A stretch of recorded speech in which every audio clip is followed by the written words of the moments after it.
তোমাদের কঠিন পরিণতি হবে। মুআজ্জাজ হাজরিন, আল্লাহ রাব্বুল আলামিন সে ব্যাপারে কাফের মুশরিকদেরকে জানাই দিলেন যে তোমরা যে দেবদেবীকে তোমরা খোদা মনে করো তাদের উদাহরণটা কেমন। আল্লাহ রাব্বুল আলামিন এই সূরার ৪১ নং আয়াতের অংশ বিশেষে সেই বিষয়টি আল্লাহ তাআলা চমৎকারভাবে তুলে ধরেছেন।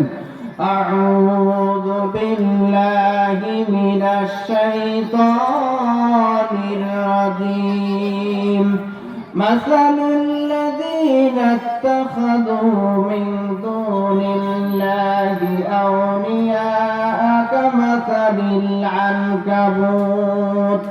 আল্লাহ রাব্বুল আলামিন বলেন, তোমরা যারা আমি আল্লাহকে বাদ দিয়ে তোমরা যারা নিজেদের তৈরি করা দেবদেবীগুলোকে তোমরা খোদা মনে করতেছো, আর তাদের দৃষ্টান্ত হলো যে তাদের দৃষ্টান্ত হচ্ছে মাকড়সার মতো।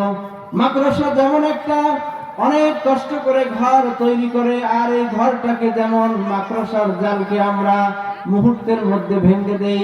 মুআজ্জাজ হাজরিন, আল্লাহ রাব্বুল আলামিন কাফের মুশরিকদেরকে বললেন, ও কাফের মুশরিকরা, তোমরা যদিও তোমাদের দেবদেবীগুলোকে তোমরা পরিত্রাণের উপায় মনে করতেছো, খোদা মনে করতেছো, ওই মাকড়সার জালকে যেমন মুহূর্তের মধ্যে ভেঙে দিয়ে একজন মানুষ যেমন মাকড়সার আশা আকাঙ্ক্ষাকে তছনছ করে দেয়, তোমাদের আশা আকাঙ্ক্ষা ওই রকম তছনছ হয়ে যাবে। বলেন নাউযুবিল্লাহ।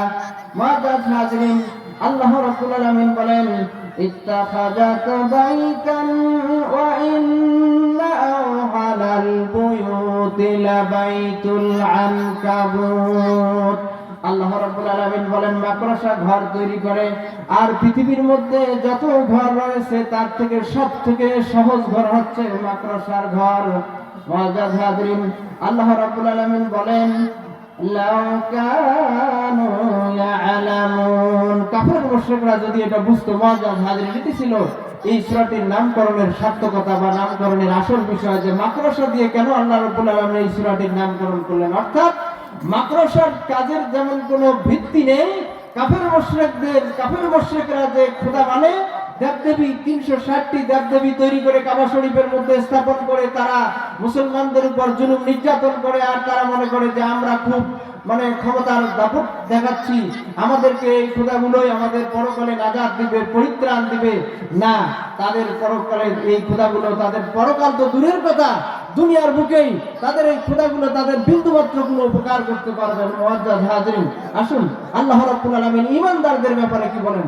আউযু বিল্লাহি মিনাশ শাইতানির রাজীম। বিসমিল্লাহির রহমানির রহিম। আলিফ লাম মিম। আল্লাহ রাব্বুল আলামিন বলেন, আলিফ লাম মিম। আহাসিবান নাসু আন ইউতরাকু আন ইয়াকুলু আমান্না। মানুষ কি ধারণা করেছে তাদেরকে এমনি এমনি ছেড়ে দেওয়া হবে যে তারা বলবে যে আমরা ঈমান এনেছি? এই কথা বলার কারণেই তাদেরকে শুধু ছেড়ে দেওয়া হবে। অহুম লা ইউফতানুন। তাদেরকে কি কোনো পরীক্ষা করা হবে না? আল্লাহ রাব্বুল আলামিন পরের আয়াতে বলেন, ওয়ালাকাদ ফাতান্নাল্লাযীনা মিন ক্বাবলিহিম ফালায়া'লামাল্লাহুল্লাযীনা সাদাকু ওয়া লায়া'লামান্নাল কাযিবিন। আল্লাহ রাব্বুল আলামিন বলেন, ও ঈমানদারগণ, তোমাদের উপর যারা কাফের মুশরিকরা যারা জুলুম নির্যাতন করতেছে, এতে তোমরা হয়তো ঘাবড়িয়ে যাচ্ছ, তোমরা হয়তো বিমর্ষ হচ্ছ, তোমরা হয়তো চিন্তায় পড়ে যাচ্ছ, কিন্তু না না, শুধু তোমরাই না, তোমাদের পূর্বে যত জাতি অবতীর্ণ, যত জাতি এসেছিল, যত আম্বিয়া আলাইহিস সালাতু ওয়াস সালাম এসেছিল, তাদের সাহাবী, তাদের অনুসারীরা যারা ছিলেন, ঈমানদার বলতে যারা ছিলেন, ঈমানের দাবিতে যারা দাবিদার ছিলেন, তাদেরকে অতীতেও পরীক্ষা করা হয়েছে, তোমাদেরকেও পরীক্ষা করা হবে। মুআজ্জাজ হাজরিন, তাহলে আজকেও কিন্তু আমাদেরকে ঈমানদার হিসেবে পরিচয় দিতে হলে আল্লাহ রাব্বুল আলামিন আমাদেরকে কিছু পরীক্ষা করতে পারেন, বলেন ঠিক কিনা? মুআজ্জাজ হাজরিন, যে পরীক্ষার আমরা বাস্তব নমুনা আমরা দেখেছি বিগত 15 থেকে 16 বছর ঈমানদারদের উপর হেন কোনো মানে পরিস্থিতি কোনো সৃষ্টি করা হয় নাই, হেন কোনো জুলুম নির্যাতন করা হয় নাই, যে ধরনের পন্থাটা অবলম্বন করা হয় নাই। এরপরেও আল্লাহ রাব্বুল আলামিন ঈমানদারদেরকে ঈমানের পথে টিকে থাকার মতো তাদেরকে তৌফিক দান করেছিলেন। বলেন ঠিক কিনা? মুআজ্জাজ হাজিরিন, এখনো আমাদেরকে তৈরি থাকতে হবে। আমাদের উপর এই ধরনের পরীক্ষা নিরীক্ষা, জুলুম নির্যাতন আসতে পারে, কারণ আল্লাহ রাব্বুল আলামিন যুগে যুগে যারা ঈমানদার ছিলেন তাদেরকে যেমন পরীক্ষা করেছিলেন। মুআজ্জাজ হাজিরিন, এই আয়াতের ব্যাখ্যা, এই সূরার ব্যাখ্যার শুরুতেই একটি ঘটনা নিয়ে আসা হয়েছে যে হযরত খাব্বাব ইবনুল আরাদ রাদিয়াল্লাহু আনহু একদিন রাসূল করিম সাল্লাল্লাহু আলাইহি সাল্লামকে কাবার দেয়ালে হেলান দিয়ে থাকা অবস্থায় যখন দেখলেন, দেখা অবস্থায় তিনি বললেন, ইয়া রাসূলুল্লাহ, আমাদের উপর যে জুলুম নির্যাতন চলছে, আমাদের উপর যে অত্যাচার চলছে, আপনি একটু আমাদের জন্য দোয়া করেন না, আমরা আর কতদিন পর্যন্ত এই অবস্থায় আমরা চলতে থাকবো।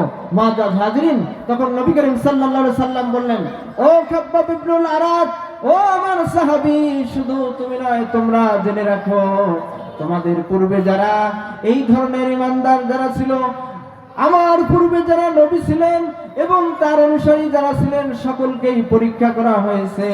হযরতে জাকারিয়া আলাইহিস সালামকে পরীক্ষা করা হয়েছে। জাকারিয়া আলাইহিস সালাম তার সেই সমসাময়িক জাতিরা তার উপর যখন আক্রমণের জন্য ধাওয়া করেছিল, জাকারিয়া আলাইহিস সালাম গাছের কাছে গিয়েছিলেন, আর সঙ্গে সঙ্গে গাছকে আল্লাহ রাব্বুল আলামিন যখন হুকুম করলেন, আল্লাহ রাব্বুল আলামিনের হুকুম হওয়ার কারণে গাছটা আস্তে করে ফাঁক হয়ে গেল, আর জাকারিয়া আলাইহিস সালাম ওই গাছের ভিতরে ঢুকে গেলেন। এরপরেও ওই সমসাময়িক যারা অত্যাচারী যারা ছিল, তারা এইখানে শেষ করেন নাই, ওই গাছটাকে করাত দিয়ে ফিরে জাকারিয়া আলাইহিস সালামকে করাত দিয়ে পর্যন্ত চৌচির করে দিয়েছিল। বলেন নাউযুবিল্লাহ। মুআজ্জাজ হাজিরিন, এই জন্য আমাদেরকেও মনে রাখতে হবে যে ঈমানদার শুধু মুখ দিয়ে বললে হবে না, আমানতু বিল্লাহি ওয়া মালাইকাতিহি ওয়া কুতুবিহি ওয়া রাসূলিহি ওয়াল ইয়াউমিল আখিরি ওয়াল কদরি খায়রিহি ওয়া শাররিহি মিনাল্লাহি তাআলা ওয়াল বা'সি বাদাল মাউত। আমি আল্লাহর এবং ফেরেশতাগণের উপর যত আসমানি কিতাব আছে, নবী রাসূল থেকে শুরু করে সকল কিছুর উপর ঈমান আনলাম। আর এই ঈমানের কথা বললেই শুধু তাদেরকে এমনি পাস করে দেওয়া হবে না, ঈমানের পরীক্ষায় উত্তীর্ণ হতে হবে। তাহলে আল্লাহ রাব্বুল আলামিন তাদেরকে এই সমস্ত আমাদের সেই সমস্ত ঈমানদারদের জন্য আল্লাহ রাব্বুল আলামিন পুরস্কারের ব্যবস্থা রেখেছেন। বলেন সুবহানাল্লাহ। আসুন আল্লাহ রাব্বুল আলামিন আমাদেরকে খাঁটি মুমিন, খাঁটি ঈমানদার হিসেবে আমাদেরকে সেই ঈমানের পরীক্ষায় উত্তীর্ণ হওয়ার মতো তৌফিক দান করুন। সকলে বলেন আমিন। আমার তৌফিক ইল্লা বিল্লাহ। আমাকে এই কথা বলার সুযোগ দেওয়ার কারণে মাহফিল কর্তৃপক্ষকে আন্তরিকভাবে মোবারকবাদ জানাচ্ছি। আল্লাহ তাআলা কাছে দোয়া করছি, আপনারা আমার জন্য দোয়া করবেন, আমি যেন ইসলামের খেদমতের জন্য কিছু কথা বলার জন্য আল্লাহ তাআলা আমাকে তৌফিক দান করেন। সকলে বলেন আমিন। আমার তৌফিক ইল্লা বিল্লাহ। আসসালামু আলাইকুম ওয়া রাহমাতুল্লাহি ওয়া বারাকাতুহু।